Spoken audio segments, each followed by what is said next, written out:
Hello everybody, welcome to another YouTube video. Today I'd like to share with you an argument about the great book Gargantua and Pantagruel by François Rabelais. This is a book from the French Renaissance about which I know very little other than the book itself. I don't know very much about Rabelais. In fact, I was kind of haphazardly looking for whether there was a biography or some other works by Rabelais.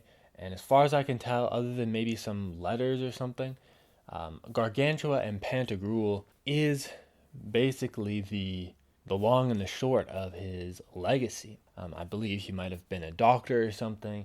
I don't know. I'm sure a brief glance at Wikipedia could teach me a few of these things that I'd be curious about. And maybe I'll look into that further down the line. But at the moment, having just read through this particularly fascinating book, Gargantua and Pantagruel, I'm basically going to offer that approximately, I believe this book basically functions as like a great prophecy for the secular modern world.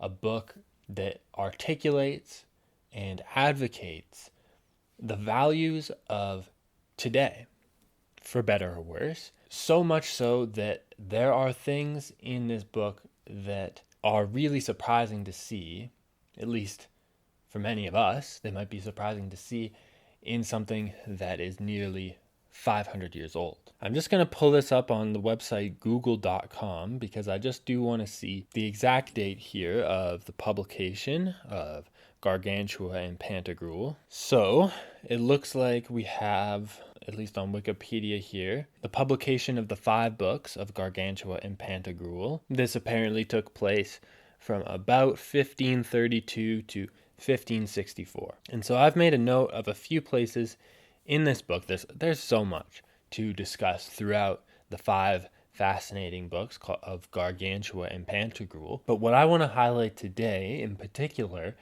are some of these places where Rabelais makes mention of philosophy and technology and science that we might think of as being a more recent development after modernity had its time to develop for a few centuries, but at least in some form, whether it's because of the ingenuity and foresight of Rabelais or just the fact that people did and knew more in 1530 than we typically give them credit for, whichever it is, I think it's really interesting to see some of these ideas in such an old book. I don't think I'm even doing this justice. There's so much more that we could discuss. I think I'll just do a separate video in a couple of days, which provides a little bit more of a background introduction. And you know what? Maybe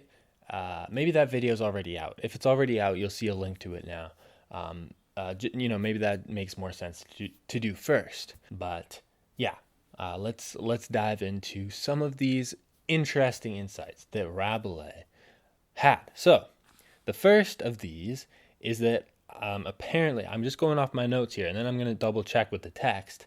Apparently, Pantagruel, quote, agrees with Wittgenstein about language. So let's quickly turn to the 19th chapter of Book 3. I'm a little annoyed that I didn't use page numbers, but we'll just have to deal with that as we go. All right, so what's going on in the story here is a few chapters ago, Panurge has spoken to the Sibyl of Panzoost. And this Sibyl of Panzoost is a prophetess. Panurge is kind of a side character who almost becomes like the main character as the later books go on. And Panurge's whole deal is that he wants to get married, but he's like uncertain about whether he should get married. Here's a quote from Kierkegaard that I think sums up Pantagruel's dilemma. And, perhaps you've encountered this dilemma yourself. Do you want to dedicate your life to a partner and therefore be not only bound to them indefinitely, at least that was how it used to be, and also incur the risk of being betrayed by their infidelity? Or would you rather live a safer, more independent life that you might find more enjoyable in some ways, just that you have to do it alone? And so Pantagruel is unable to decide about this, even though it's like maybe a little obvious that he kind of does want to get married. So he travels just around the world talking to every prophetess and priest and philosopher he can find about whether or not he should get married. And then when he finally does get advice from people, then often the problem is, he has to interpret their advice. So the Sibyl kind of gives the following prophecy to Panurge. Of fame you're shelled, so even so, and she with child, of you, oh no, your good luck end, suck she will, and flay you, friend, but not all. So that's his clear as mud prophecy as to what will happen if he gets married, or if he doesn't, or I think if he does. The next chapter, chapter 18, is entitled Pantagruel and Panurge Find Different Explanations for the Verses of Sibyl of Panzus. And just skimming through here, Pantagruel tells Panurge that the prophecy means that he's going to be, his wife's going to cheat on him, and she's going to hit him and disgrace him and rob him, which is also, coincidentally, I believe, what the previous Virgilian lottery, which is the last thing that Panurge consulted as to whether he should get married, I believe that's also what that source said would happen. Panurge, I believe, will then proceed to question this by appealing to some ridiculous arguments and also some classical literature. But our concern here is chapter 19. And I'm just going to read from chapter 19. This is a translation by, my apologies, John M. Cohen. And here is what it says in chapter 19, entitled Pantagruel Speaks in Praise of Dumb Men's Counsel. After this reply, the reply of Panurge, Pantagruel remained for some time silent, and seemed to be in deep thought. Then he said to Panurge, You're misled by the evil spirit, but listen. I have read that in the old days the truest and surest oracles were not those delivered in writing, nor offered by word of mouth. Very often, those who were reckoned subtle and ingenious have been mistaken in them, both because of the ambiguities, equivocations, and obscurities in the words, and because of the brevity of the sentences. For which reason Apollo, the god of prophecy, was surnamed Loxias, the indirect. These oracles that were declared by gestures and signs were looked upon as the truest and most dependable. This was the opinion of Heraclitus. This was the manner of Jupiter's prophecies at Ammon. And in this way, Apollo prophesied among the Assyrians, which is why they depicted him with a long beard and clothed like an old person of sound judgment, not naked, young, and beardless as the Greeks drew him. Let us use this method, and by signs, without resorting to speech, take counsel of some dumb person. I agree, said Panurge. But, said Pantagruel, it would be as well if this dumb person had been deaf from birth and was dumb for this reason. For there is no dumb man so simple as one who has never had his hearing. What do you mean by that? Asked Panurge in reply. If it were true that no man ever spoke who had never heard speech, I would lead you by logical inference to a most absurd and paradoxical conclusion. But let it pass. You don't believe, then, what Herodotus wrote about the two children kept shut in a cottage by the command of Pasmeticus, king of Egypt, and brought up in complete silence, who after a certain time pronounced the word Becus, which in Phrygian means bread. Okay, just to pause here. At this time when I was reading this for the first time, I was drawing connections between these words and like linguistic theories of the development of language in children, whether it's like natural or learned socially. I thought of Noam Chomsky, whose work I know nothing about in substance, and didn't understand or interpret anything deeper than that. Let's continue. Not in the very least, replied Pantagruel. It is nonsense to say that we have a natural language. Languages arise from arbitrary conditions and the needs of peoples. Words, as the dialecticians say, have meanings not by nature, but by choice. I don't make this statement without backing. For Bartolus, in his first book on the purpose of language, recounts that in this time there was in Gubbio a certain Messer Nello de Gabrielis, who happened to have been born deaf. Nevertheless, he understood every Italian, however cryptically he expressed himself, merely by the sight of his gestures and the movements of his lips. I've read also in a learned and eloquent writer the story of Tiridates, the king of Armenia, in Nero's time. He visited Rome and was received with honor and solemnity and magnificent pomp, since they wanted to retain his eternal friendship for the Senate and the Roman people. And there was nothing of importance in the city which was not shown and pointed out to him. On his departure, the emperor gave him exceedingly large presents, and, in addition, allowed him to choose the thing in Rome that most pleased him, promising on his oath not to refuse him whatever he might desire. All that he asked for was a certain comic actor whom he had seen in the theater, where he had perfectly understood his meaning by his signs and gestures, although he had not understood what he said. The reason he gave was that there were under his rule people of different languages, to converse with whom he required several interpreters, but this man would be enough by himself, for he was so good at expressing himself by gestures that he seemed to speak with his fingers. Therefore you must choose a dumb person who is deaf from birth, so that his gestures and signs may be naturally prophetic, not feigned, artificial, or affected. But it remains undecided whether you wish to take this counsel from a man or a woman. And then it actually goes on, I think, to say some perhaps slightly misogynistic things about why he doesn't want to take counsel from a woman. But that's actually unrelated. What I notice here in actually the first of those last two paragraphs was when Pantagruel talks about how words, this is quoting from the text, as the dialecticians say, have meanings not by nature, but by choice. And so this reminds me, at least in some indirect way, of the arguments of Wittgenstein that I highlighted in this video on my main channel about Uncharted, where we talked about the nature of a hero and how the nature of a hero applies by our choice in specific circumstances rather than there being naturally some kind of hero. Pantagruel goes on to elaborate something about someone who never understood written language being able to communicate something more natural through their gestures, written or spoken language. And I think that's very interesting to dwell upon.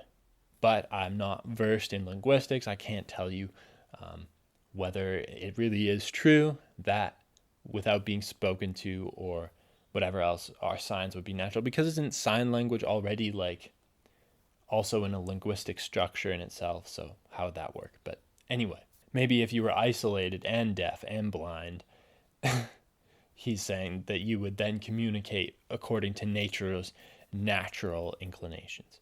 Anyway, suffice it to say that if you were to put Rabelais from 500 or 400 whatever years before Wittgenstein and Wittgenstein in the same room and they talked about language, either they'd agree or they'd be like ready to talk about the same stuff.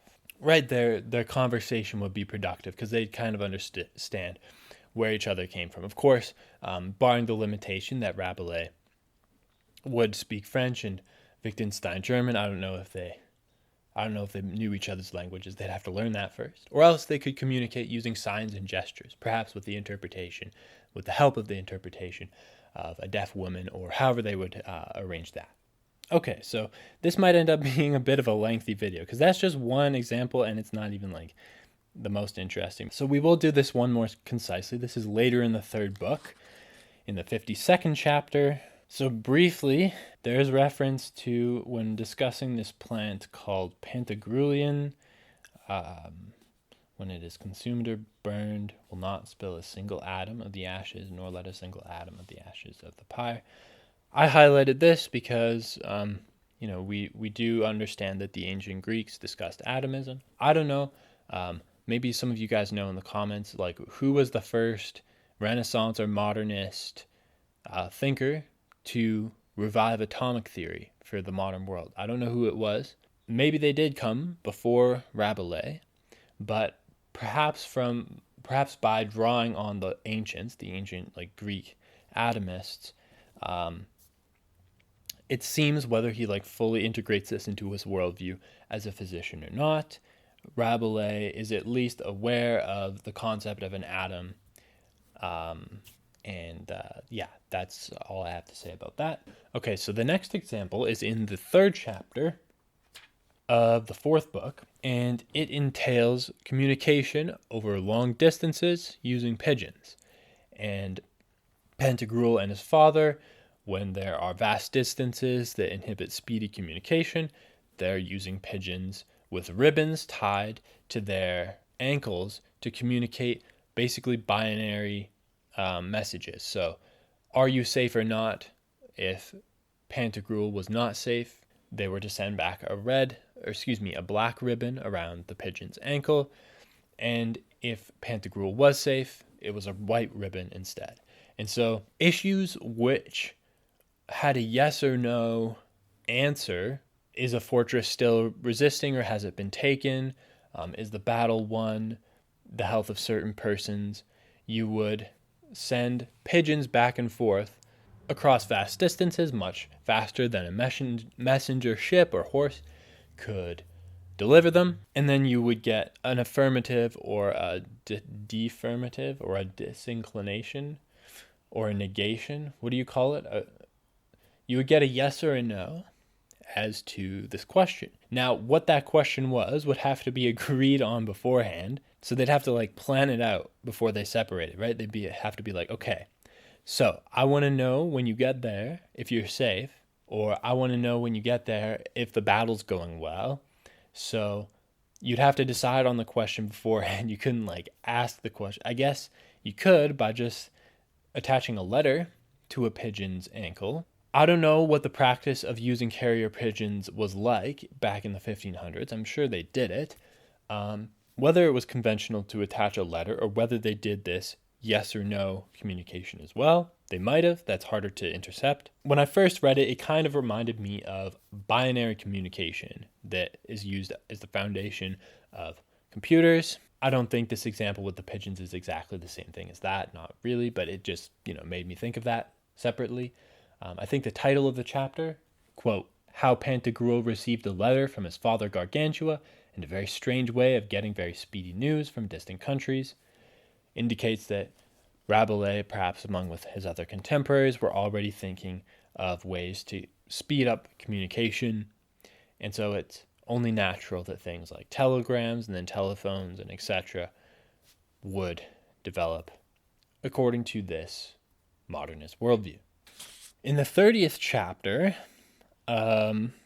Rabelais, this is of the 4th book, chapter 30 of book 4, Rabelais, who is a physician, basically gives us the most amusing and humorous anatomy lesson that there ever was. I'm just going to read a very brief excerpt from it. Lent, who I believe is a king or something, is described in detail. His anatomy is described by a character called Xenomenes. As for Lent's internal organs, said Xenomenes, he has, or at least he had in my time, a brain of the size, color, substance, and strength of a male fleshworm's left ball.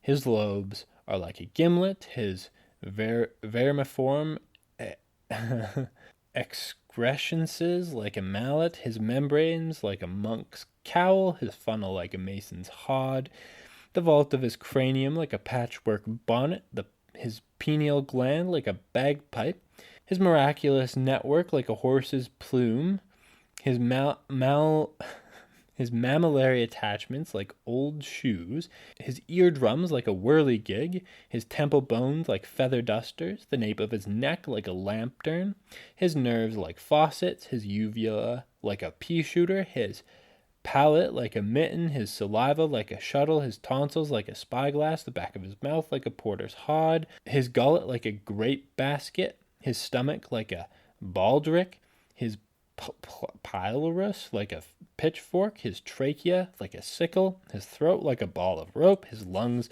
like an amice, his heart like a chasuble, his metastatinum like forceps, his arteries like a watchman's cloak, his diaphragm like a coquetted cap, his liver like a double axe, his veins like canvas window blinds, his spleen like a quail decoy, his guts like a bird net, his gall like a copper's adze, his mesentery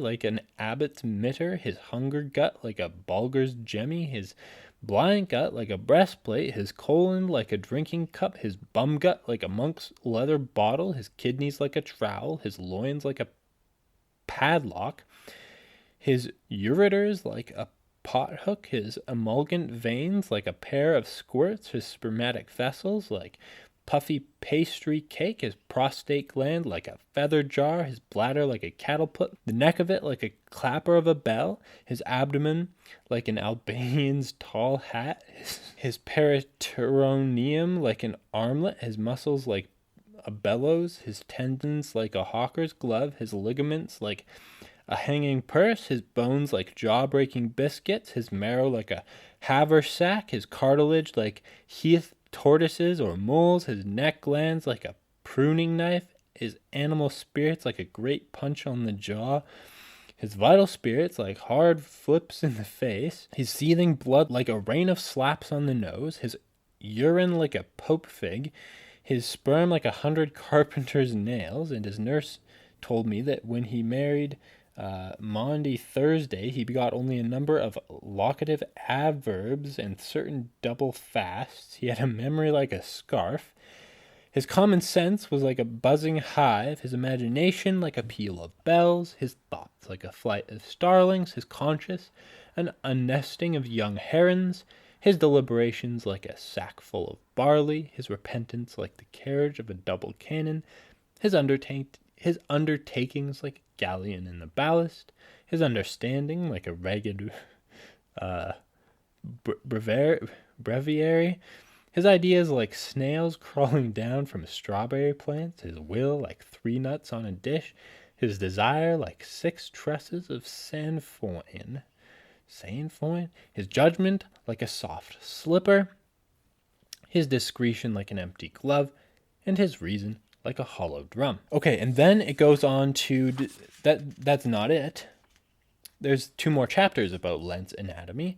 Next is Lent's external anatomy, where it discusses, among other things, his toes, his nails, his feet, his soles, his legs, his knees, his thighs, his hips, his potbelly, his navel, his pubic bone, his member, his buttocks, his genitals, his testicle, perineum, arsehole, buttocks, loins, base of his spine, back like a large crossbow, vertebrae, ribs, chest, shoulder blades, breast, nipples, armpits, shoulders, arms, fingers, wrist bones, etc., optic nerves, eyelids, jaws, teeth, tongue, mouth, misshapen face, skin, epidermis, hair, whiskers, etc. Then it describes how he does lots of verbs, and that's actually kind of gross. He talks about how he spat, wept, trembled, sweat, belched, sneezed, coughed, sobbed, yawned, etc., etc. Okay, so the point is, in addition to throwing some things in there like his discretion and his imagination, Rabelais describes in a lot of detail the different body parts of this human being who is for some reason named Lent. I thought this was interesting. These certain parts of the body, like his optic nerve, tendons, spleen, tonsils, trachea.